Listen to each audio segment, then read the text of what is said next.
Okay, so we're back. Obviously, you can kind of see behind my right shoulder that it's a little bit darker. We've had some paranormal activity, technical difficulties, all that. And, I mean, I don't know if it's just, light bulbs just malfunctioning, the ghost of Kamaru Usman in the Shadow Realm. I don't know what's going on here, I'm gonna but go ahead and guess it was the latter. Yeah. okay, well, you can take me down for that guess too. So I think with that, we could just get But with right that, we're into this. back. Yeah, I know. Can't. I'm really happy to be back. It's been a minute since we've been here Yeah, talking shit man. about MMA. Left off with a pay-per-view, coming back with a pay-per-view. Yeah, that wasn't even on purpose. We're not that smart. Completely by chance. But yeah, no, this is a good coincidence for us. But I guess before we get in the pay per view, we can kind of like go over the past couple weeks just a little bit. Like obviously on August 6th, there was the fight night between Thiago Santos and Jamal Hill. Main event we got right. Jamal Hill pretty much did exactly what we figured he'd do, probably with a little more resistance than we figured. But the Ultimate Fighter fights, we went 1 for 2. Our boy Zach Pauga got knocked the fuck out by Mo Usman, which was tough to see. And I mean, I Yeah, guess right. it's good for the Usmans though. At The least they I- got one win. The irony. Yeah, but Usman family's 1 for 2 in August. At least that's good to see. At least the Christmas dinner is not going to be too weird in the household. But after that, though, actually, real quick, I should just talk about too. Killer Miller, Juliana Miller. She looked Yeah. incredible against Brogan Walker. I mean, that fight went exactly how we kind of figured it was going to go. So that's good for her. At least one of the Ultimate Fighters who support us got the win. So Zach Pauga will be back, though. I believe he'll be back. But damn, I still can't believe Mo Usman won though. Like I'm still honestly like. I didn't really give myself time to process that because that was obviously the same day as the Shane fight. So obviously, by the way, guys, if you guys didn't watch the Shane Miles documentary yet, The Finishing Touch, our new series, definitely go watch that. I'll put the link in the description. But so that's honestly why like that card I feel like was almost like a blip on the radar for me, as big as it is. But next week, obviously, main event Cheeto Vera and Dominic Cruz. I can't say enough about how awesome that fight was. I mean, Dominic Cruz looked incredible at his age. Like the fact that he's still like doing this well against top bantamweights like in the UFC is just incredible. And like Cheeto also like we were talking before just about like the way he improves like fight to fight is just insane. And like the way that Jason Perillo is able to like exploit just different flaws in all these great fighters is incredible. Like, we'll talk about like Luke Rockhold, obviously, who he's now coaching. But back at the time, remember like when he fought Bisping the second time and like he said he's going to drop his right hand. And it's crazy like that. It feels like a lifetime went full ago. circle, didn't it? And Bisping and Rockhold are like cool now, which I would have never like ever guessed at the time when they fought. I mean, that was a true beef at the time. But, I mean... Back to that main event we were just talking about, though. We'll get into Luke Rockhold in a little bit, obviously. But Cheeto Vera, I mean, another name, a huge name on his resume. And, like, there's so much that could happen for him, like, because of this fight. Like we were saying, like, everything that he does in between fights, it seems like it just works better and better each time. We've talked about Dominic Cruz in the past with the head kicks. Like, the fact that no one's landed that before on him is kind of crazy. But, Cruz's footwork just kind of freezes guys. Yeah, man. Cheeto said afterwards, like, his coaches, clearly they saw that, maybe not the exact finish, but, that kind of, chink in Dominic Cruz's armor that, to this, until obviously the fight, nobody was able to, exploit. And just like we were just talking about, you were just talking about with Cheeto, how they're able to just not only get better at each fight, but just adapt to just the way Dominic Cruz has, and what's able to been part of what has kept Dominic Cruz around for such a long time and at such a high level for a long time. Just being able to adapt and just adjust to all these different kinds of talent and just incredible talent coming in like Cheeto Vera. And Cheeto's like, yeah, he's like. Him and his coaches, like, they didn't see, like, all that much of, like, I don't want to say threat, because, like, clearly Dominic Cruz is a threat, but, they clearly just saw that kind of, something like that, in the window, and Marlon Vera, he executed it to a T.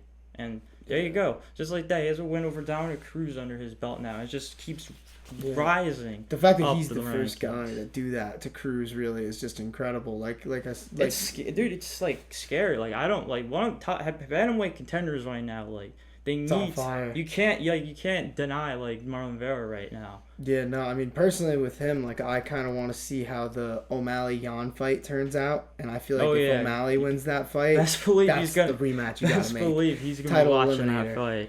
Like, I don't know. Oh my god, that's gonna be such a. I mean, we're gonna see what's gonna happen with Aldo and TJ Dillashaw, so I feel like it's gonna change a lot. Yeah, man, I feel like this Cheeto win just made that Yan and O'Malley fight just that much more like. I still can't believe that fight's happening. Like, that's unbelievable. But we're gonna talk more about that when it happens. But still, with this fight, like Dominic Cruz, like I can't believe like it's taken this long, but I can believe it because like I think I was texting you about it, and we were talking about it before the ghost of Kamaru Usman struck on our light bulb over there. Yeah.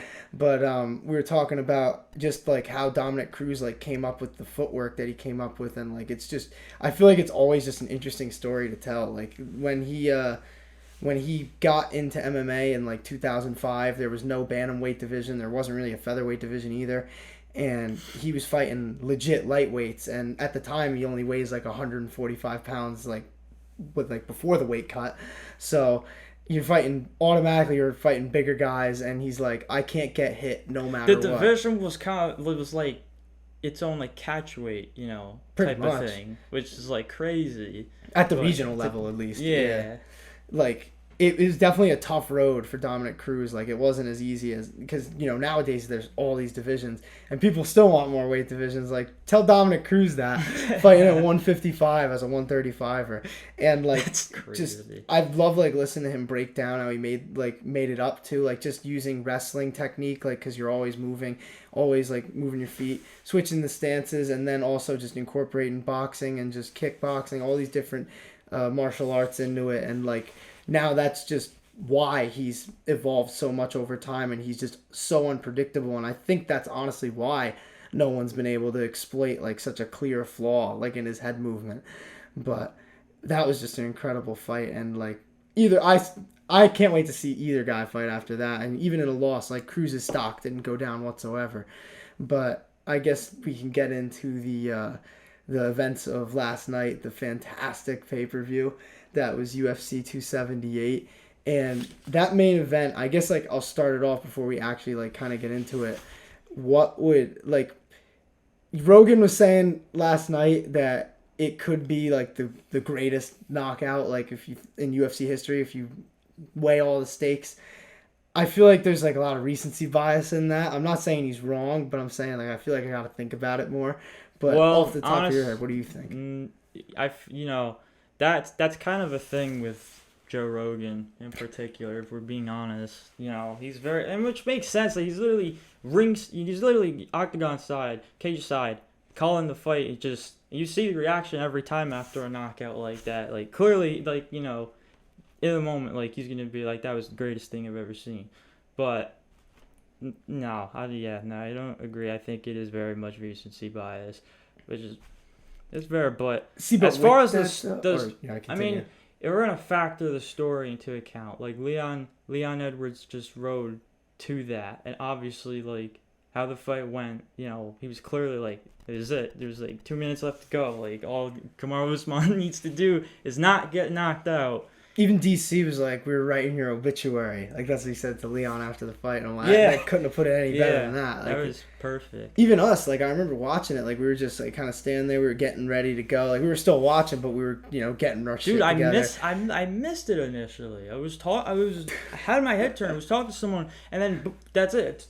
Flip my head around, and then Kamaru Usman's just on the ground, just eyes open, looking up at the lights, like just like that, pound for pound, done, headshot, dead. Dude, that post-fight interview was fantastic. I loved that. That was definitely one of the better new champion interviews I think I've seen lately. That shit's dead. Yeah, he goes pound for pound. What? He's like that belt. He goes that belt belongs to nobody. I was like, damn. Dude, I was like, that was a good speech. Came from the trenches. But just breaking down the fight, though, I mean, in round one, it was kind of like a feeling out process early until Leon got that trip on Usman, which technically, like with the statistics, is the first time Usman's been taken down in MMA. But Colby Covington took his ass down. I don't give a shit what anybody says. These dumb UFC statisticians, I don't know what they're looking at.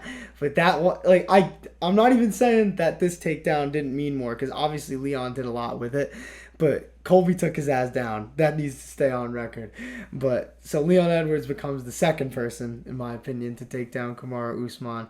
But he did a lot more with it than Colby did. He was on top of him. He got his that's back. what you can't deny. Exactly. You can't deny. I think that's why it means more too, just because he was able to do more with it. Just pure strength, just straight from your legs and obviously to your upper body to get Kamaru Usman down like that, and then obviously he's already in the mount.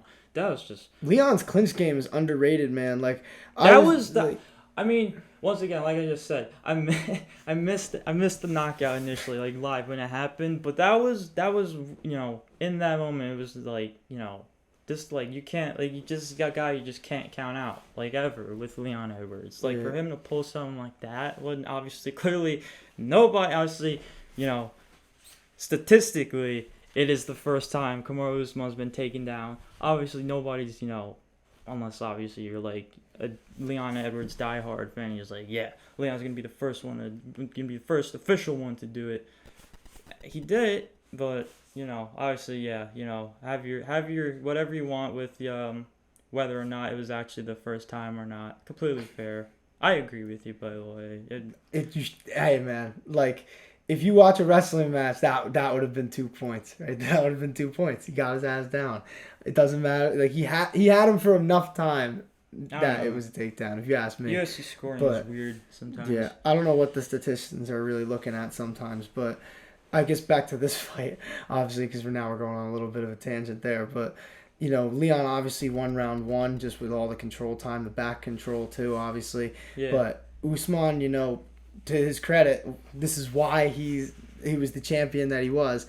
He goes through the adversity, dominates almost the rest of the whole fight, But throughout, if you really watch, in the corner, Trevor Whitman keeps saying to him hey, you're winning, but this guy is still here. This is. He really made it a point to just wear, which he was doing, obviously up until the head kick, to just wear Leon Edwards down. Yeah, for but the the thing time. is, in round 5, it seemed when they got back to the feet, that's when it seemed he kind of started being overconfident. Not in the sense that he was taking risks, but in the sense that he wasn't. Almost I've been seeing a lot of this on Instagram and stuff. It's just crazy how MMA comes full circle. We were literally just talking about it before with Bisping and Luke Rockhold, how Jason Perillo went from coaching against him to now being his head coach.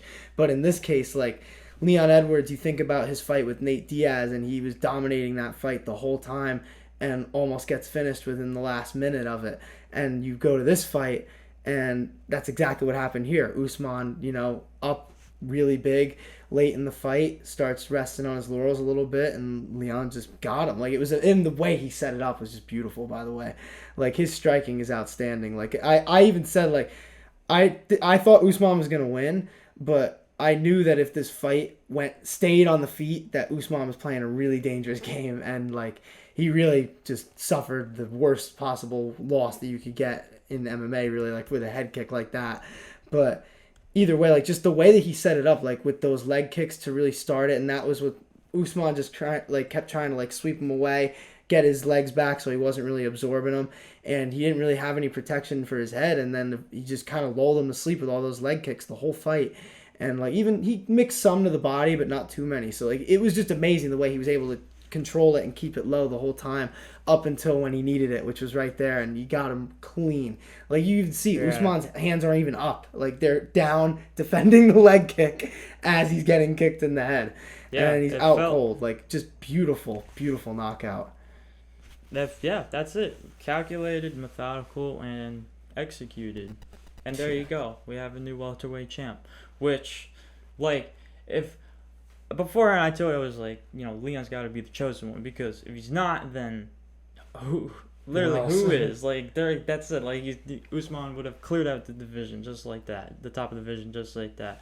And yeah, I am glad that wow, that it fucking Usman at 205 talk is done. oh Finally, yeah, glad that's forget over. He used to that. talk about John Yeah, Jones during fight week. I'm like, hey man, like now I think we know how that John that's Jones what. fight would have gone, but it's like, come on, man. I think like I don't know if I don't think he was overconfident like coming in, but him talking about that like and then we've obviously had our fair share of digs at Usman for calling out Canelo. Can we shut the fuck up about that now? Can Usman say that that's never That's gonna happen dumb. at this point? Like, if Leon, I get that that was a head kick, but like that was Usman on the feet right there. Like, there's openings to get hit, and Canelo in boxing would do that to him within the first 5 rounds. So I'm done with that talk. If I ever hear Ali Abdelaziz bring up a Canelo fight with Kamaru Usman Dude, ever again, you I'm know done. he's going to. Like, he's probably right now, like, planning, like, out, like, all Did right, you see him after the excuses. fight? How can we make excuses? Wait, but please tell me you saw him after the fight, bro. I see like the whole crowd shot. Oh, yeah, Everybody's going so- crazy. Everybody's like, oh, and you just see Ali sitting there. He's like, yeah, no, him and Gilbert Burns were like, just, yeah. I mean, I'm making fun of it obviously, but because I like to yeah, fuck with Ali. obviously. But it sucks to see someone like you're legit close with get like knocked out like that. So I get it. Like it's a pretty horrible reaction, but he was getting a lot of shit for it because Ali likes to talk his shit. So sometimes he's gonna get it back, and that's just the way it is sometimes. But I guess like we've kind of broken down like the X's and O's of this fight, but I kind of wanted to just talk about like what this fight holds, like what it brings for the future, and just kind of like what it does to Usman's legacy. Because coming in, Usman's basically he's fighting for welterweight GOAT status. As Michael Eaves said on the GronkCast, greatest welterweight since Anderson Silva. But we'll get into that later. But Kamaru Usman, he really was like fighting for like a lot tonight, or last night I should say. I mean, with the win over Leon Edwards, a second win over Leon Edwards, we were basically comparing him to GSP at that point. And my opinion about GSP, I think he's the GOAT. So that's GOAT status you're fighting for at this point. I don't know if this one would have done it.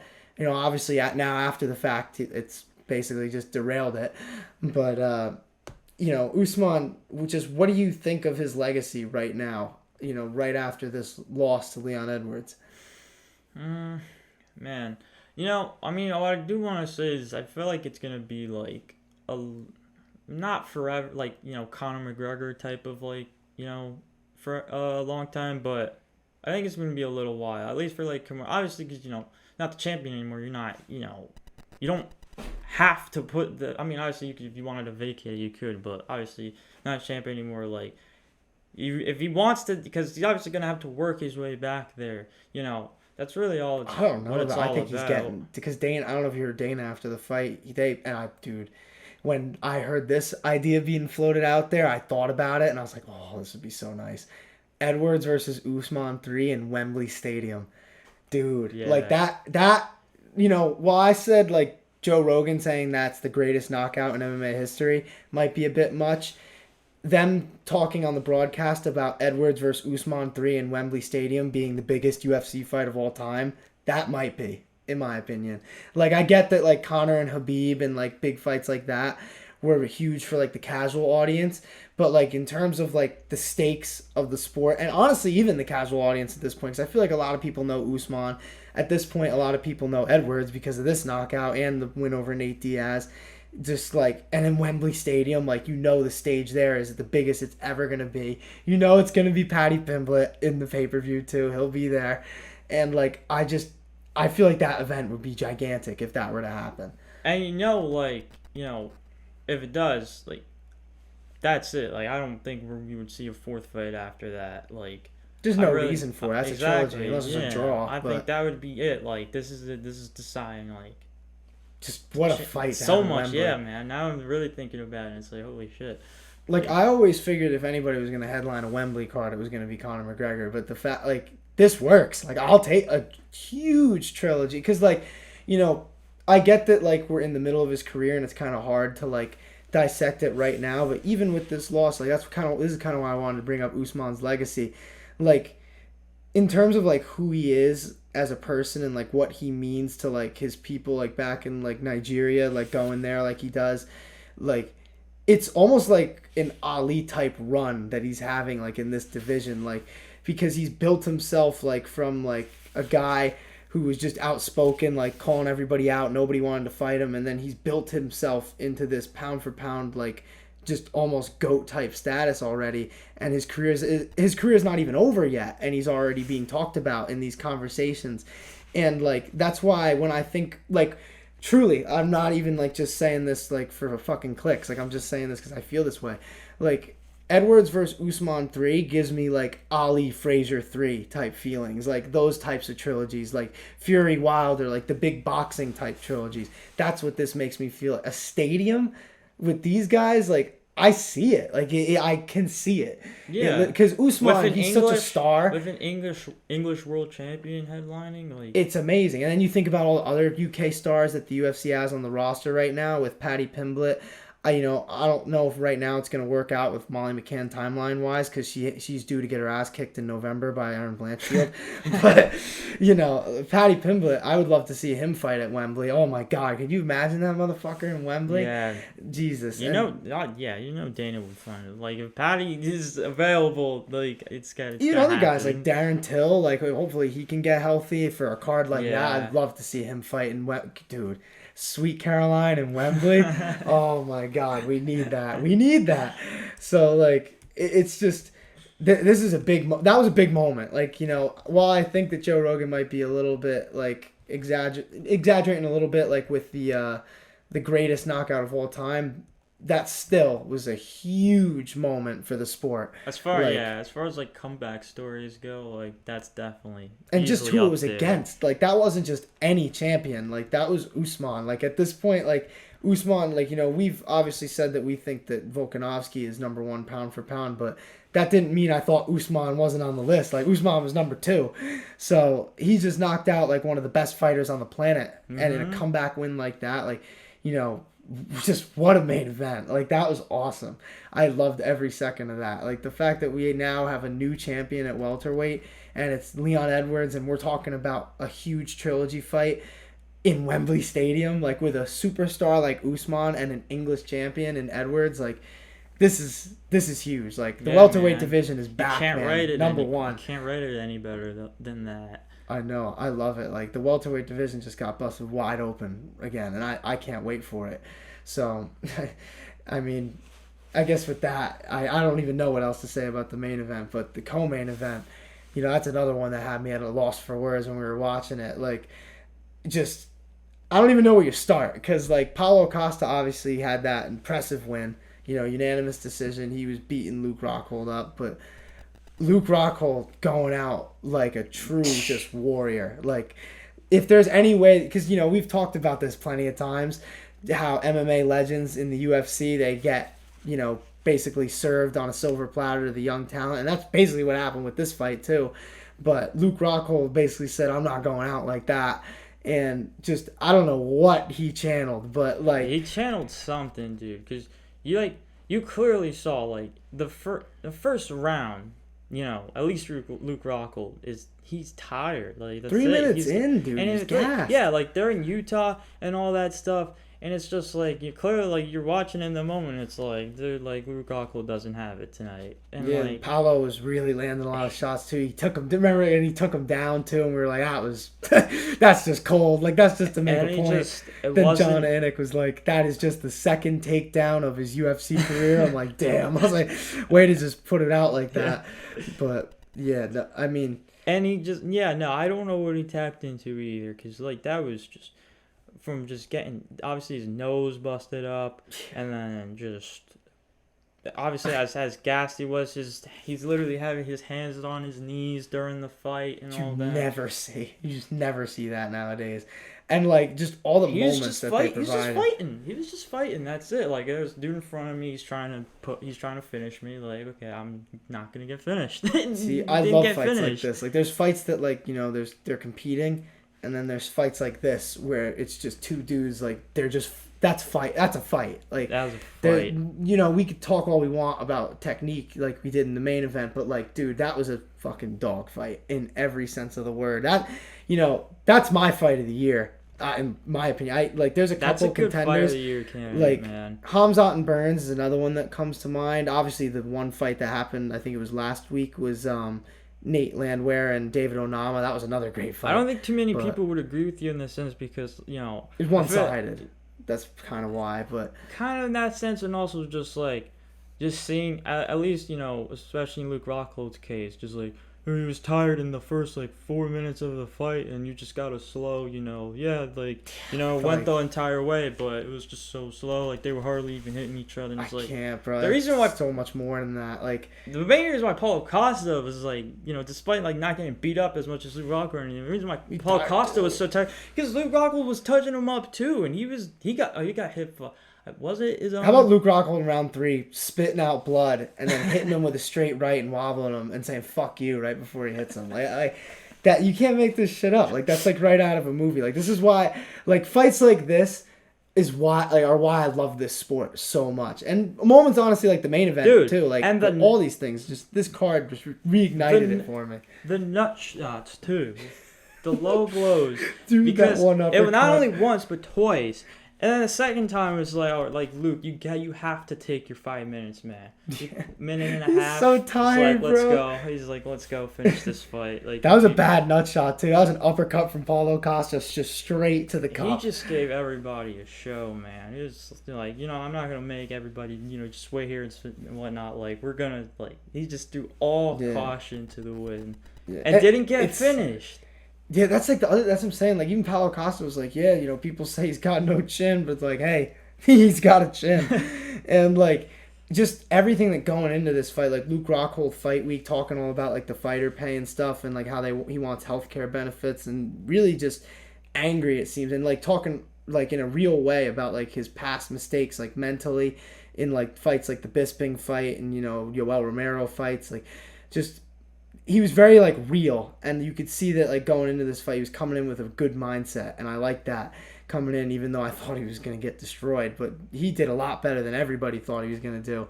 And just knowing all that he went through to come in, through the injuries, depression, alcohol problems, and then just to come back after being out for 3 years, coming off a couple knockout losses too, and to just put on a fight like that against a guy who's as dangerous as Paulo Costa. And then I think that's honestly, people, I really was seeing some interest. It was it was very mixed reactions, I feel to the final 20 seconds of the fight when he was rubbing the blood all over Paulo Costa, because some people thought it was funny, but I get why you could think it's funny, because it is just kind of a wild moment. But at the same time though, I think about all that went into that fight for Luke Rockhold and all the emotion going into that moment, that was beautiful. That was beautiful violence right there.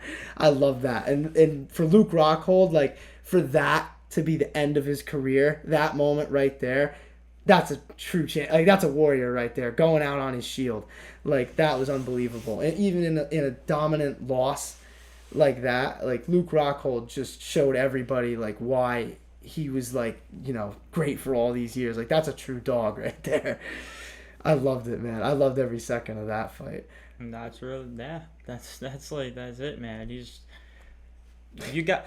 I don't know how there isn't some sort of universal respect for Luke Rockhold now. I don't think I've ever seen someone get the opinion universally just changed. Because Luke Rockhold, he's blessed us with a lot of hilarious blunders during press conferences and in the cage. But this week, it was just so different. All that fake bullshit, it wasn't there this time. He wasn't trying to just talk shit to sell. You could tell it was coming from a real place, and he really wanted to win. And it was more about competing this time rather than just putting on a show or trying to promote yourself and make yourself into this dominant, badass looking dude.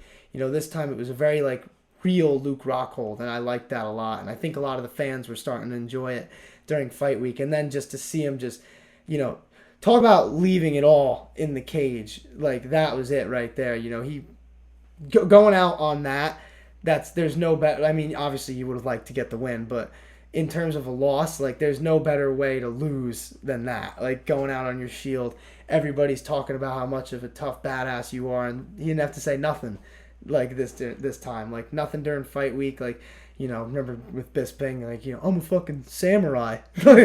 He was a fucking samurai last night. Like that was incredible. That was I don't think I've ever talked so much about the loser of a fight as I did in this fight. Like, and even on the Instagram, like I never even post like twice a day really that much, but like this one I had to give him like his own post. Like he earned that with that last fight. I couldn't just lump that in with the Usman fight as an afterthought. Like that's just its own conversation. I mean, like, and I'm on Tapology right now. Like, just you look at Luke Rockhold's like legacy and just all the people he's beaten. I mean, he beat all these guys in Strikeforce. Jesse Taylor was a tough winner back in the day. He beat Jacare by decision. Tim Kennedy, Keith Jardine. Then obviously, after that, because in Strikeforce when he was beating Keith Jardine and Tim Kennedy, that was like back when he was like the champ. And so when he came into the UFC, it was like, I think back then, I want to say it was Anderson Silva who was still the champ. So he wanted Anderson, but then he got fed TRT Vitor instead. And TRT Vitor hit him with that spinning wheel kick with the punch and then just landed a bunch of punches. And yeah, that was a bad knockout. But Vitor was on like a shitload of steroids. So I kind of like don't really blame Luke really for that loss. But then like he had the body kick win versus Costa Philippou. He submitted Tim Bosch, submitted Michael Bisping, submitted Lyoto Machida. Then he had the great title fight win through a staph infection with Chris Weidman, which is one of the great middleweight title fights that never gets talked about. Probably because it was the co-main of Aldo versus McGregor, and we all know what happened with that. So, like, but that was an insane fight. Like, because Luke Rockhold, he had a bad staph infection. He looked a lot like he did in this fight, but it took a little bit longer for that fatigue to set in. But when it did, he was pretty much exhausted against Chris Weidman. And you even see, like, he had him in full mount, and he was hitting him with a lot of ground and pound. That was a late stoppage, I remember.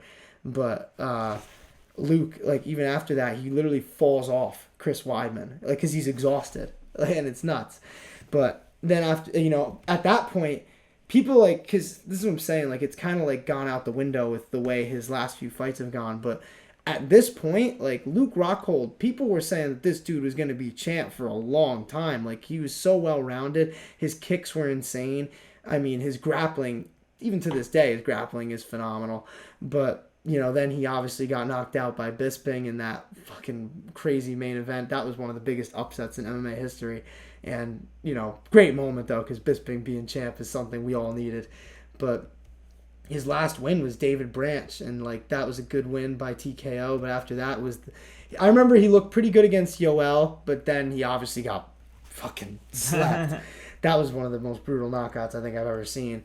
And then, obviously, UFC 239, he gets knocked out by Jan Blachowicz, who at the time we didn't really think was much of anybody more than a contender, but then obviously he becomes the champ. So you realize that so crazy of a loss for Luke. And then, we get to Paulo Costa. Like, just if anybody doesn't understand how good Luke Rockhold was, just go back 2 minutes in the video and listen to all those names that I just read off, because, like, that's his legacy right there. Those are all the guys he just fought. And just what a career, honestly. And we've talked a lot about Rockhold in this little segment, but I do kind of want to talk a little bit about Paulo Costa, not in terms of like X's and O's, but his future, because they were talking a lot about like who he's gonna fight next, but like I don't think he's gonna be in the UFC anymore after this. That was the last fight of his contract, and he's talking about Jake Paul, like, genuinely, and like I really feel like if there's anybody who could get that fight, it would be Paulo Costa, because he has a big enough name at this point from the UFC. He's in his prime.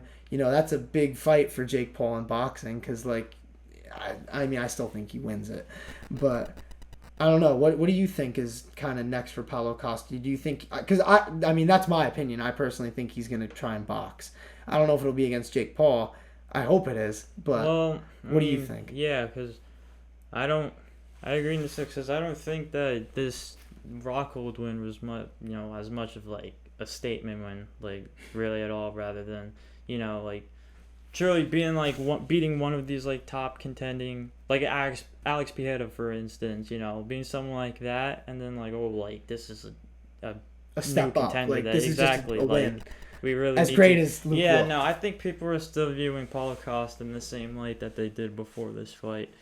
At least So, he made weight. I'm glad he at least made weight this time. I was honestly kind of worried because, like, obviously coming into fight week, I was rooting for Luke just because of how real he's been. But then I was like thinking, I'm like, fuck. I'm like, if Paulo misses weight, he might be screwed. Like, but it just what a fight. Like I said, that's my fight of the year. Feel free to agree or disagree. Maybe I'll put up a poll on Instagram or something and test out what people kind of think about that one. But I think that was fight of the year. I just the emotion that like I felt just watching that fight, I can't really like even explain. Like that last 30 seconds of Luke Rockhold's career, like those are MMA moments that I'll never forget right there. So just I guess with that I'll cap that off with the co-main event, and we'll get into the rest of this card.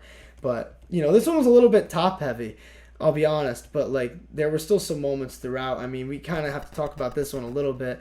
Merab Dvalishvili obviously beats Jose Aldo by unanimous decision.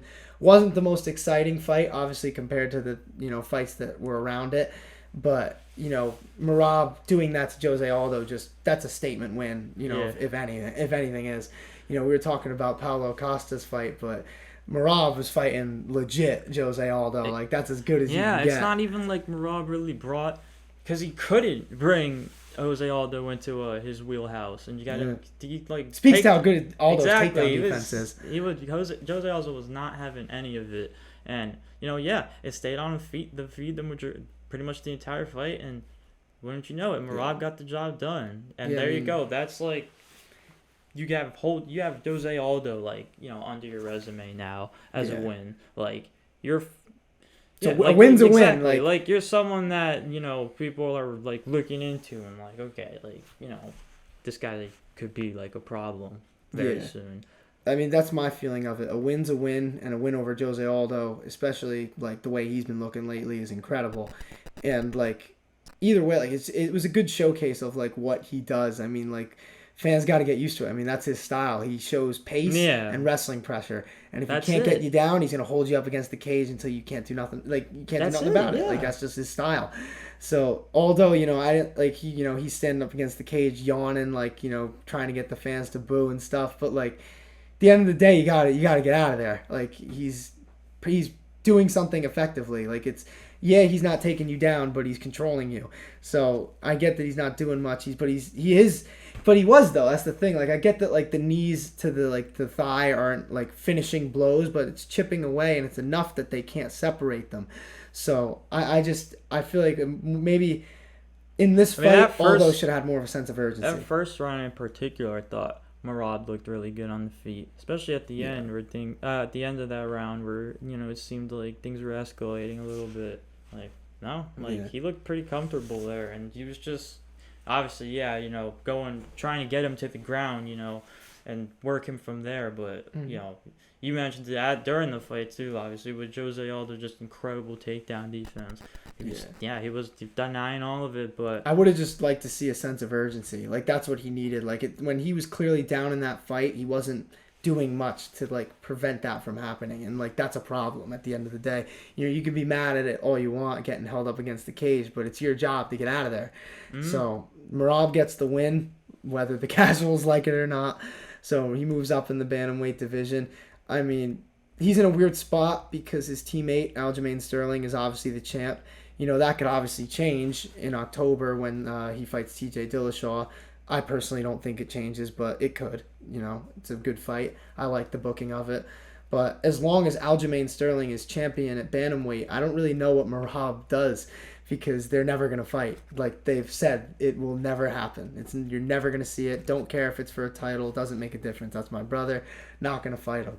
So I guess he's just going to have to keep fighting these tough contenders, man. So good luck to him. Rob's a crazy bastard. He'll love it. So I enjoyed it, even though it was a little bit of a, more of a, I guess, quote-unquote boring fight compared to the rest of them. But moving on to the next well, technically a fight before that. Lucy Pudilova versus Wu Yanan. I'm unsure of why this fight was on the pay-per-view. I would have much rather loved to see Tybura versus Romanov. But, still a good fight nonetheless. It was a good showcase for Lucy. I mean, she was taking Wu Yanan down, like, pretty almost at will by the end of that fight. And then, like, obviously those elbows that she was landing at the end were just so bad. And, like, it was a good stoppage. I mean, Wu was not doing much more in that fight, to be honest. And just a great win by Lucy. But, I would ask you for more thoughts on that. But, like, I feel like me and you both agree that there's not really much to talk about. Like, there wasn't really much, like, at stake. Like, Wu Yanan is a so-so fighter in the UFC, and Lucy Pudilova, excuse me, that was, like, her return fight to the UFC. So... That was more to showcase, yeah. Pudilova. I mean, she got the finish, which is... It was a great finish. That's the only reason why I brought it up, because I was like, I was really impressed by the way that she finished the fight. Yeah, that makes sense. I think that tends to be what, you're coming back from, a significant amount of time off, like, I would think the UFC is going to tend to try to give you somebody that, you could really do something against. Exactly. I mean, it was a good fight. I mean, like, it definitely, like, the finish definitely made it fit in a little better in the main card. Yeah. But the main card opener, man, like, every single fight I see of Tyson Pedro's, I'm becoming a bigger fan. And, like, what are we doing? Like, why are we giving him all these guys he's just knocking out cold? Like, can we give him a top 15 guy? Like, what are we waiting for? Like, in 2018 was his last fight before his return, which was, like, a few months ago.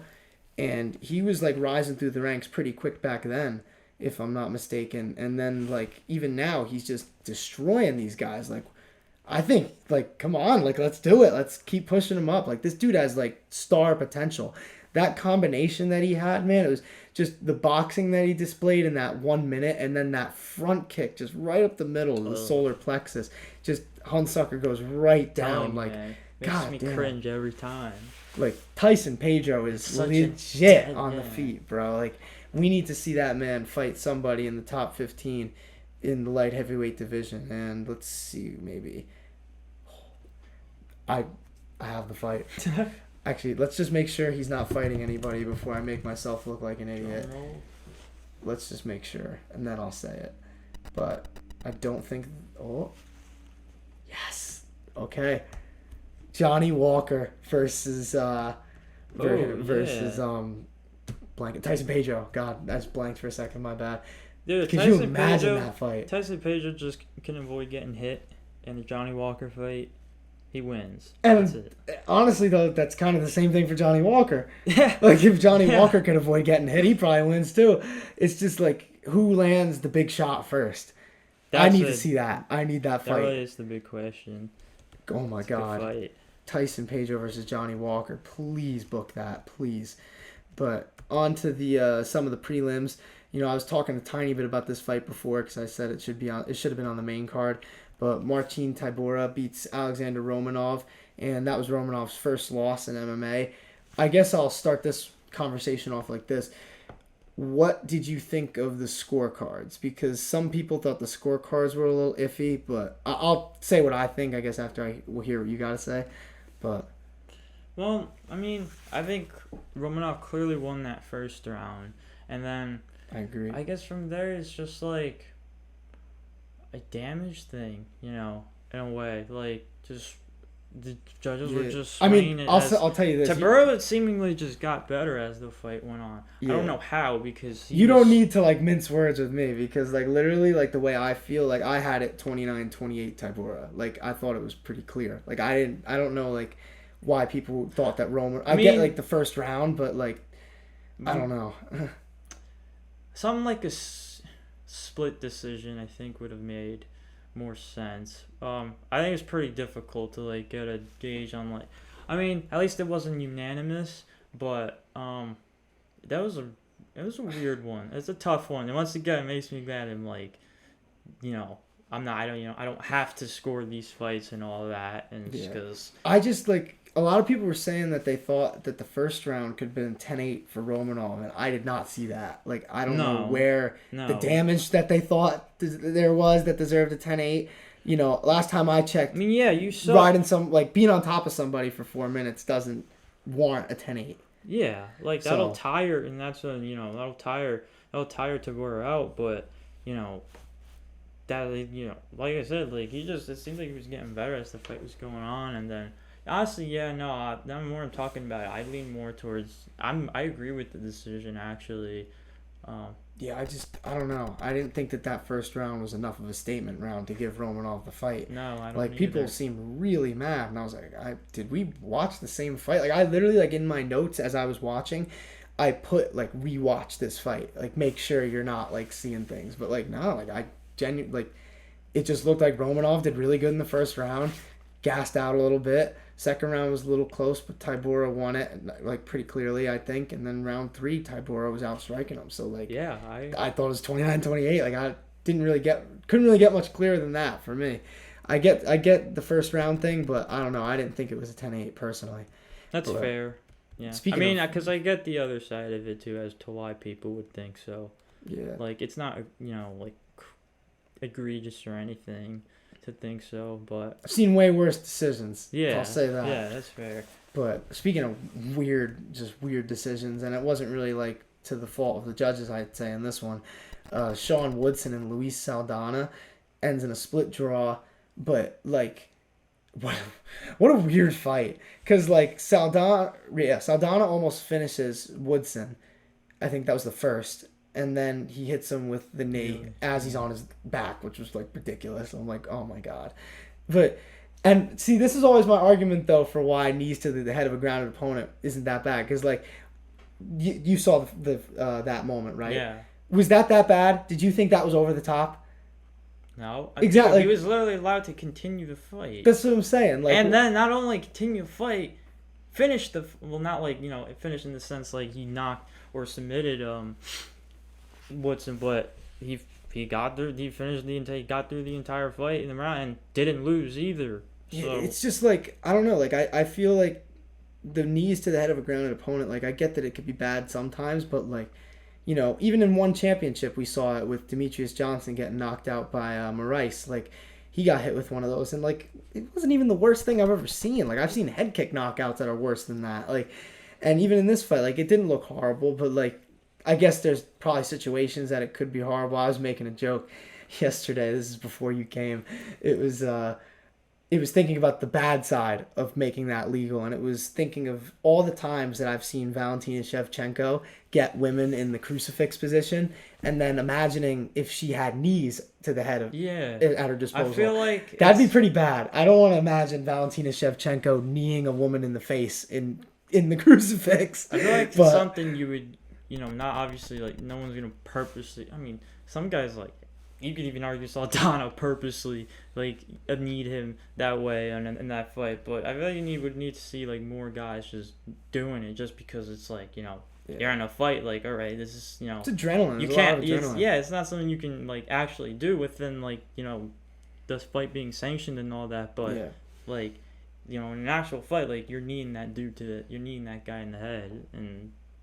and then you think about too how that fucking completely turned the first round scorecards into a ridiculous thing, because then you're okay, well, is it 9-9 or was that a 10-8, and did Saldana get a 9-8 win? I think it's 9-9. Yeah, that's what I kind of think.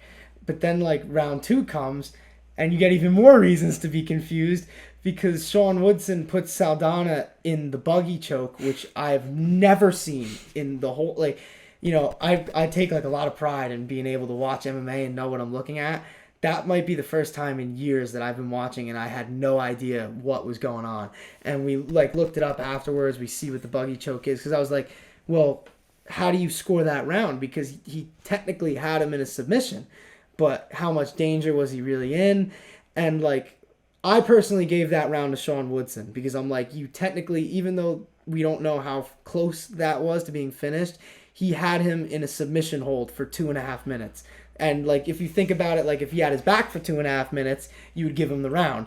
So if he had him in a buggy choke for 2.5 minutes, then I give him the round. That's how I feel. But then I thought about how the judges would think, and I'm well, what if the judge has never seen that before? Yeah, no, clearly not, because the third round, it's Woodson's landing, but he's not necessarily putting on like a ton of like breakneck damage that like could put Saldana out at any given moment. Which case, Woodson still wins the round, but then now you have to score it. You have a first round that's probably 9-9, a second round that is literally a toss-up. You have no idea how the judges actually would have scored. And then it's like, and then round 3 was close. Like, how do you? It's the damage versus accuracy argument that we've had before. I've never seen a fight more deserving of a draw, I think, than that one. Yeah, like I think that one truly was a tie. That's it. Like that's just really it would have been just an absolute travesty for one of those guys to lose the fight, honestly. For in Saldana's case, like just the point being taken away, and then Woodson obviously like rebound. And even like round 3, like it was like such a sloppy fight. Like a choke we've never seen before that obviously classifies as submission, but the thing is we've never seen this before, so the judges in that moment are like, what do we do with that? And then the round obviously 3, being as close as it was. In round 3, Joe Rogan had one sentence that literally had us all dying. And he just said, it was like in the middle of just the chaos, and he just goes, "This fight has slowly deteriorated into a sloppy affair." And I was like, it was out of nowhere, and it was so funny.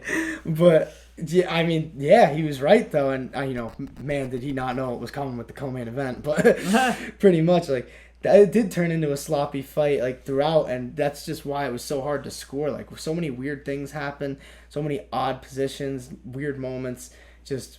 Interesting fight.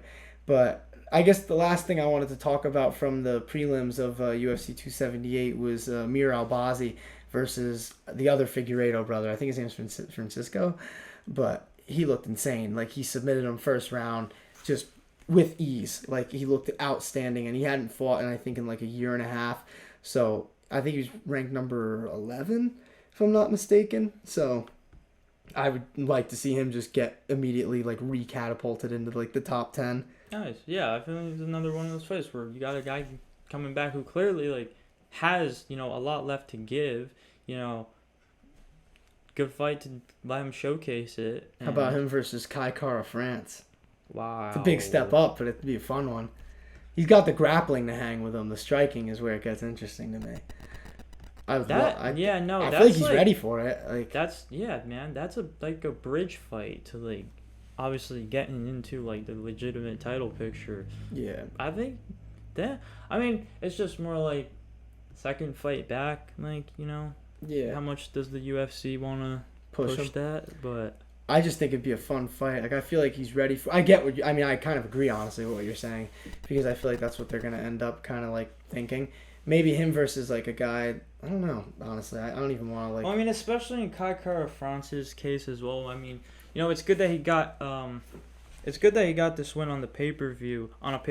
But it's more in Kai Kara France's fans like, this guy was just fighting to become interim champion, and it's like, do we want to like? True. It's really how they value. I'm gonna see who Merab Albazi has actually fought in the UFC just to see. That's really what it is. It's how much does the UFC value Merab Albazi right now?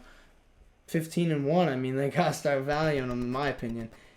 They're lucky though. He hasn't really fought many of the guys in the top 10, so he can fight like anybody. Like, I wouldn't mind seeing him against anybody like Matt Schnell. That'd be a good one.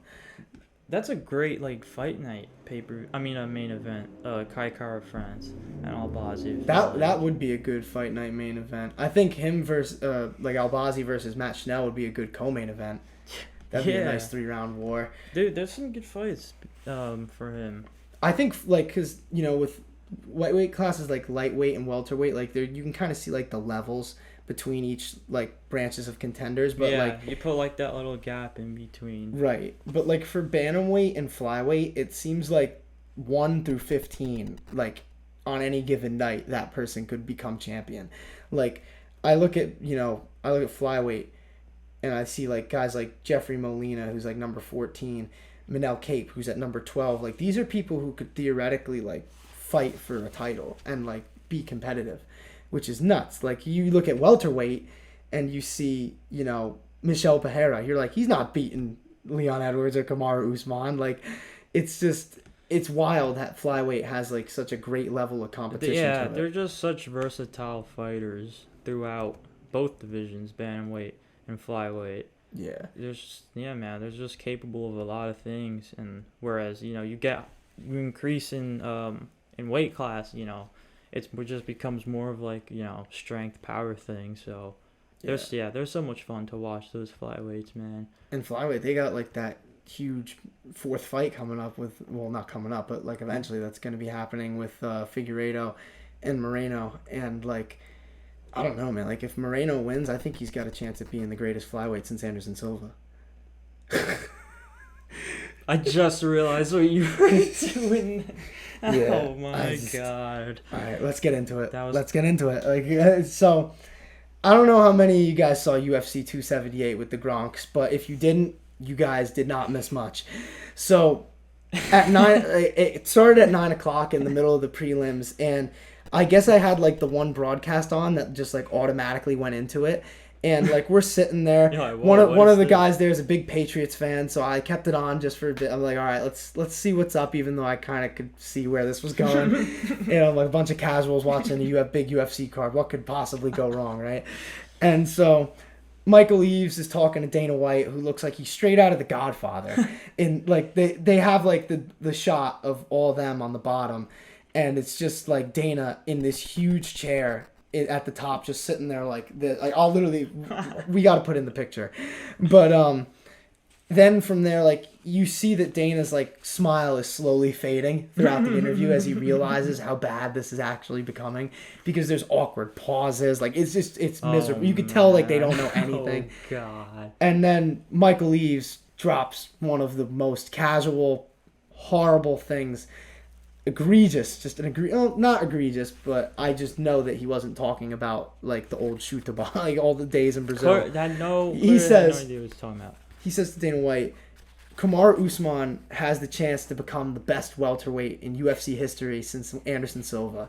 And right after that, I turned it off. I was like, nope, that's it. I was like, that's it for me. That was 15 minutes in. I was like, I can't take this anymore. This guy knows who. This guy knows who George St. Pierre is. He clearly like Anderson Silva. GSP. He could have been right about it. He could have been, not in the sense that maybe obviously it's opinion, like Kamaru Usman like greatest welterweight since GSP, but at least in that sense, like, all right, you're getting like the actual like GOAT correct, and the guy who actually fought in that weight class. See, someone on the Instagram sent a DM, and it was true, like, because I even like had this in my mind, but like I was like, you just know that Michael Eaves has no idea that this is a thing.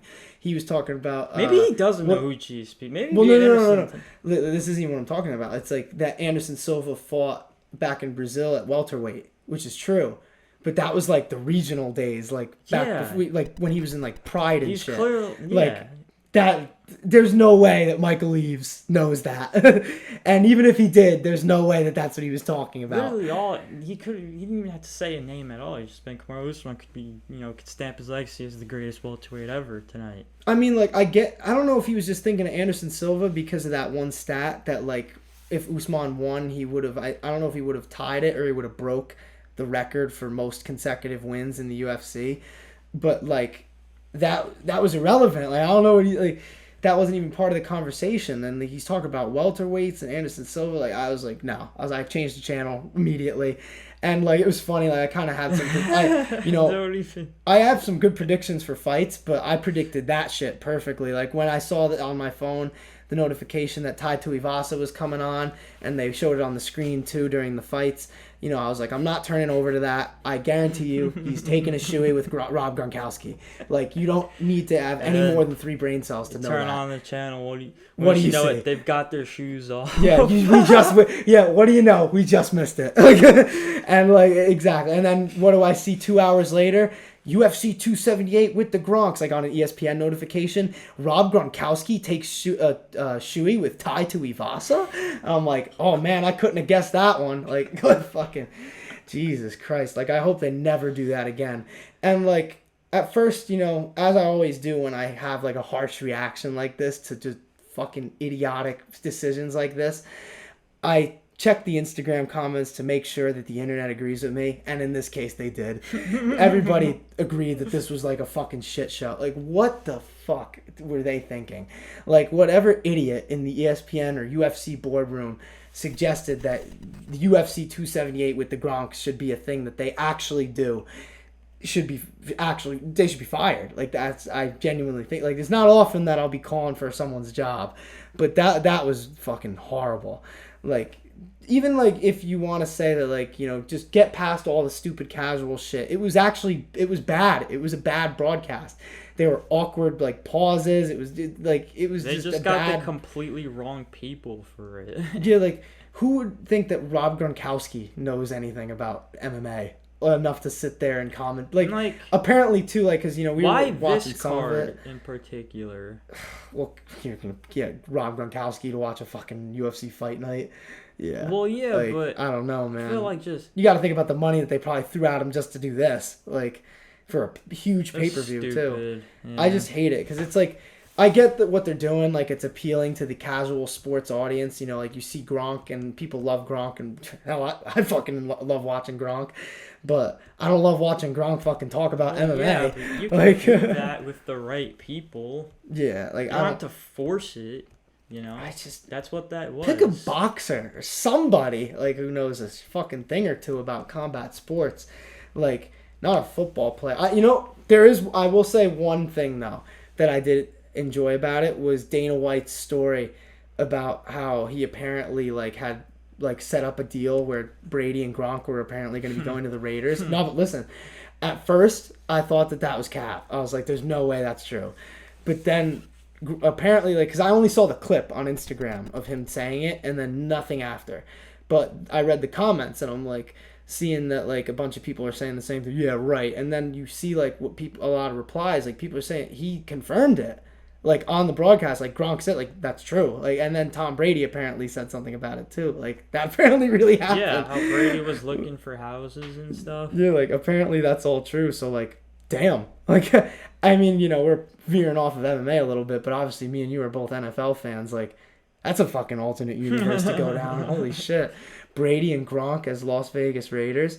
But, jeez. Yeah, I guess that if that's the only good thing to come out of UFC 278 with the Gronks, that's the telltale sign that you should never do it again. Yeah. So, you know, we kind of ended the pay-per-view off to talk about UFC 278 on a negative, but obviously, you know, that card was fucking phenomenal. Those final two fights were two of the best fights I think I've seen in a year. It was just such a story. Like, obviously every pay-per-view, you know, will tell a story in some sort of way, but that just felt, like, poetic. Especially the co-main, man. Yeah, both like, the co-main and the main event. Yeah, that too. Like, everything about those final two fights was just beautiful. Like, it was just beautiful violence. That's what I say. Like, you know, you talk about mixed martial arts, you know, like, you talk about the word art. Yeah. Those two fights right there, like, truly exactly. Just put that into perspective. Art tells a story, and yeah, there was some amazing storytelling. Like, you just watch, like, two after, like, Leon Edwards, like, talking to his mom on the phone, crying, like, breaking down, like, the shots that they got, like, just outstanding. Like, the UFC production team that wasn't involved with the GronkCast definitely did a great job with this pay-per-view. And, like, even the co-main event, like I said, like, the emotion that I felt watching, like, Luke Rockhold go through what he was going through just to come and do that against Paulo Costa and end the fight the way that he ended it. And just to prove to everybody that he was still there, you know what I mean? Like, he still had some left. And he truly just left it all in there in a dogfight with Paulo It's all Costa. about the feeling you get as a fan. Exactly. Like, moments like the co-main and the main event, like, moments, those are the moments, like, why I love this sport. Like, that's why MMA is the best. And, you know, even Dana was talking about, even in the main event, you know, everybody's writing off Edwards in the middle of the fight. Fifth round's winding down. Everybody's already saying that Usman just solidified his status, and just like that, world just gets spun on its axis, and we have a new welterweight champion and all this new shit to talk about. Isn't that crazy? Like, this is why MMA is amazing. Like, the fucking, I don't know, like, the Detroit Pistons are never going to beat the Warriors in the finals, but Leon Edwards could beat Kamaru Usman in a title fight. So let's just enjoy it. 2 minutes to go as he's losing.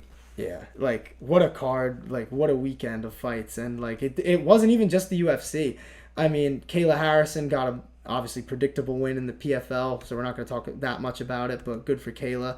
But BKFC, Mike Perry, I would say upsets Michael Venom Page, winning by unanimous decision. He dropped him in the fight, looked really good, like. Bare knuckle might be Mike Perry's like world, man. Like this is the shit. I'm glad to see him get. Because if you remember when this fight got booked, we were very much talking about a hospital visit to Mike Perry. He's always had like that brawler mentality in him. You know, just someone who's gonna take one and he's just gonna give one, and that's it, dude. Like, I mean. As crazy as bare knuckle like already is, like dude, that's like Mike Perry lives for that kind of stuff. There's certain people who fit in with the promotion, and that is a guy that you need to have. Like, and he called out Jake Paul. He says, "I'll put the pillows back on if you want." And he goes, "Or he could come to bare knuckle." I was like, "Oh, please come to bare knuckle." I'll put the That'll never happen. On, dude. That's an amazing call out. Imagine Mike Perry versus Jake Paul and BKFC. Oh my god. Jake Paul would never. No, that. Get his fucking face a little too bloody, I think. But yeah, I mean, good for Mike Perry though, pulling that upset off. I did not think he was gonna win that fight. So I've always been a big Platinum fan, so I'm glad to see him get it done there. But I guess we can end it off with the actual boxing. Alexander Usyk beats Anthony Joshua again via split decision. The one judge who gave it to Joshua should, 1, be drug tested, 2, should get their license taken away, and 3, should never be allowed to even watch the sport again after that. Like, what the fuck were they smoking, like, going into that fight? But Usyk, you know, he got a great win against Joshua once again and just proves why he's one of the best heavyweights on the planet. I still say if he never fights Tyson Fury, that is the fight that got away. Not with Joshua, because I really do think that Tyson Fury would fucking kill Joshua. But against Fury versus Usyk would be the fight to make in that division. And if Fury, I don't know like what Tyson's doing. He's very like non-committal with like his retirement. So maybe we'll see him versus Usyk. Maybe we won't. But I don't know. I mean, I guess I'll ask you this.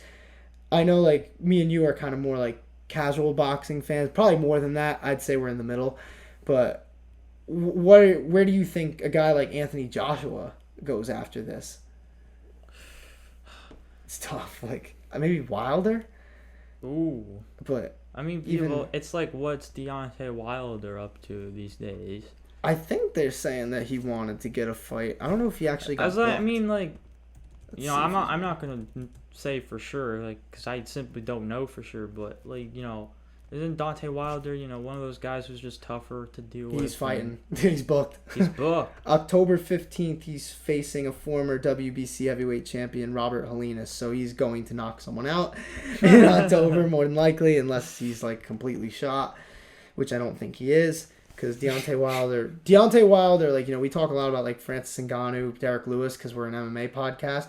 But Deontay Wilder has the true touch of death in his hands. Like, he makes Ngannou and Derek Lewis look like children with the way he hits people. So I always love when Deontay Wilder fights. So, but Anthony Joshua, who knows where he's gonna go from here after that? Just it's definitely a shot for his legacy. Dude, yeah, and I feel bad for him in that sense because I don't think, you know, we should sweep that under the rug like for Anthony Joshua, like, and who's beat to build his name, you know, to even get a fight like this. Vladimir Klitschko. Granted that Fury did it first, and his fight, like, you know, with Vladimir Klitschko, Joshua's I'm talking about. That's one of like my favorite heavyweight boxing matches of the past, like, I guess millennium or whatever, like since 2000. Because a lot of the great ones of the 90s, you think of like Mike Tyson, then before that you got Ali, and even you got the old shit before that.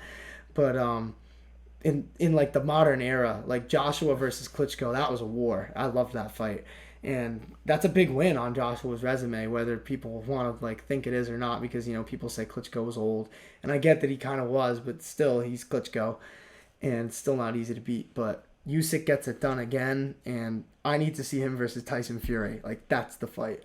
You know, boxing has a way of just kind of like never giving you what you want. Like, think about it. Like, the amount of times that we should have had Fury versus Joshua in Wembley Stadium, and now it'll more than likely never happen. Yeah, And it shouldn't. Like, I don't think that Anthony Joshua, like, really deserves it. Like, and I think he's been mismanaged, too. Like, I think that they've given him so many tough fights that he shouldn't have probably taken at the time. Like, because, you know, he went from beating some guys who were, like, kind of just trash up to the dudes like Klitschko, Ruiz, you know, and like all these dudes who are at the top of the sport, and like he kind of got like exposed a little bit at the top. You know, it started with the Ruiz fight, and even their second fight, while Joshua outboxed him, it was still pretty close, and just like, I don't really know. It was definitely a puzzling performance by Joshua, but you know, it is what it is. But we've had some great fights over the weekend. You know, it's good to get back into the flow, get back into these pods, and we'll definitely have a lot more content coming out as time goes on. And obviously, like I said, if you guys didn't watch the Shane Miles doc, The Finishing Touch, we hope to expand on that series a lot more as time goes on. But that is episode 1, so check it out. I'd say it's been getting some pretty good reception so far. So check that out if you haven't. Link will be in the description, and we'll see you guys next week.